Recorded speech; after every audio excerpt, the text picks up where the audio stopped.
Yes, I can. Yes, I can. No, you can't.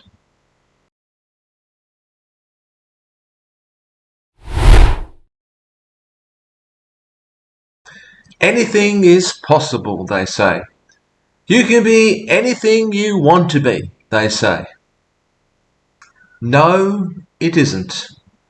No, you can't. With the best will in the world, parents, teachers, and society in general have repeated these propositions down the years. Set your mind to it, work hard, and the world is your oyster. You can achieve anything. No, you can't. At least, most of us won't and can't. Of course, there are people in the world who do achieve great things, often from very small beginnings. We hear about these people, we admire them, we make them our role models. Of course we do. It's right that we should. Unfortunately, what we don't hear about are those who set their mind to it, who do work hard, but fail. For every inspirational success story, there are probably 999 failure stories, and perhaps we should add a few more nines to this. These stories don't make the news. Not everyone has the same opportunities, and not everyone has the same innate abilities.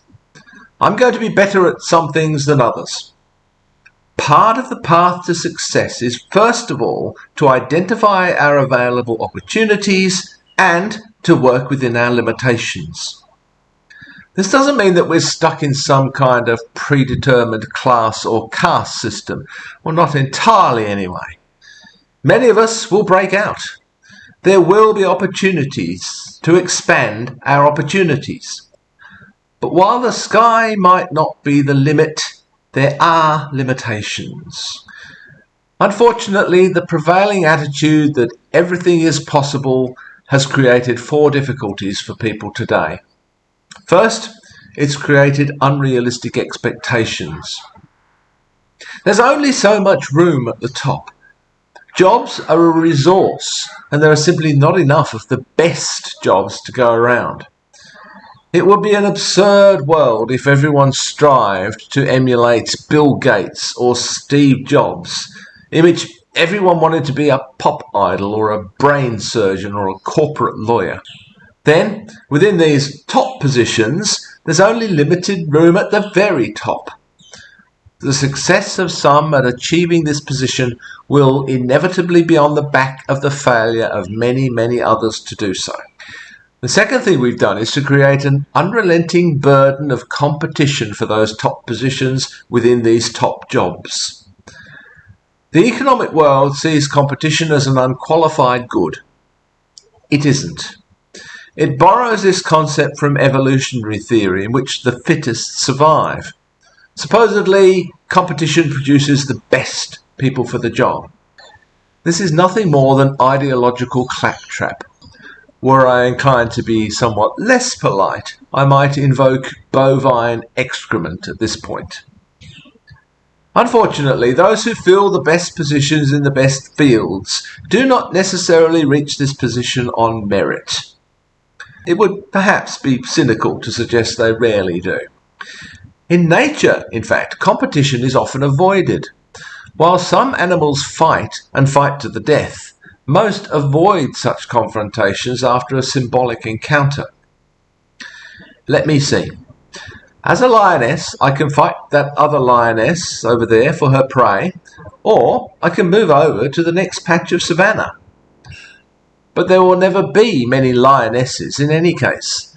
There are always only a few positions available at the top of the food chain, and in general, gazelles don't aspire to become lionesses. The third thing we've done is create this hierarchy of jobs in the first place. We've achieved this by both social and economic means.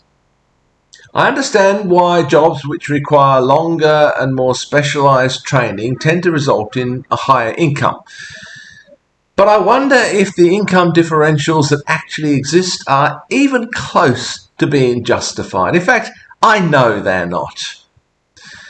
For some time, I worked with people with disabilities. This was very hard work, physically and psychologically. I was required to undertake some very unpleasant tasks for the minimum wage. It would be hardly surprising if I were to be a little resentful of another profession which charges the minimum wage for each 30 seconds or less. I think a strong argument could be mounted to the effect that the work of a disability support worker is far more valuable than that of most solicitors or most CEOs. But our society shows little evidence of valuing such work, beyond, the occasional word of praise. Oh, I so admire you for the work you do. Here's a ribbon for your contribution to society. We've made some jobs seem more important or more attractive than others, often with little justification. The fourth difficulty we've created with our shallow platitudes is in failing to teach people how to deal with failure and disappointment.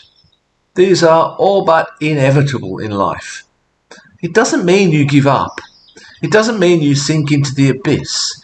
It doesn't even mean you have to settle for less, just for something different. Because we first have to unlearn the lesson that if I don't become the #1 box office star and win 2 Oscars by the time I'm 25, I've settled for something less. Becoming a teacher is less. How exactly? Becoming a carpenter, a sales assistant, a road sweeper. Who has convinced you and me that these are less? It really depends on the value system we adopt, doesn't it? Is our current hierarchy of jobs the only one or even the best one? I will fail at some things. I'll never be very good, for example, at sculpture or being a shepherd or even at being a disability worker. I'll probably fail at even more important things, such as being a good friend or a good partner or a good human being. Failure is a part of life and a valuable part of life.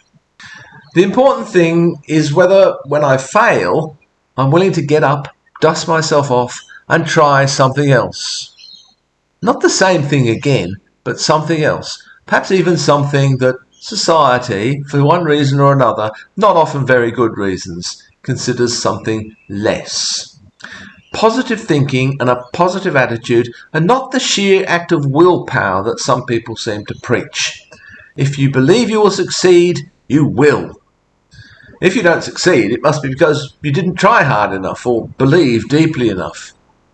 I smell manure again. Real positive thinking and a positive attitude mean being able to accept my limitations and my failings without being totally destroyed by them. It means being ready and willing to give something else a go.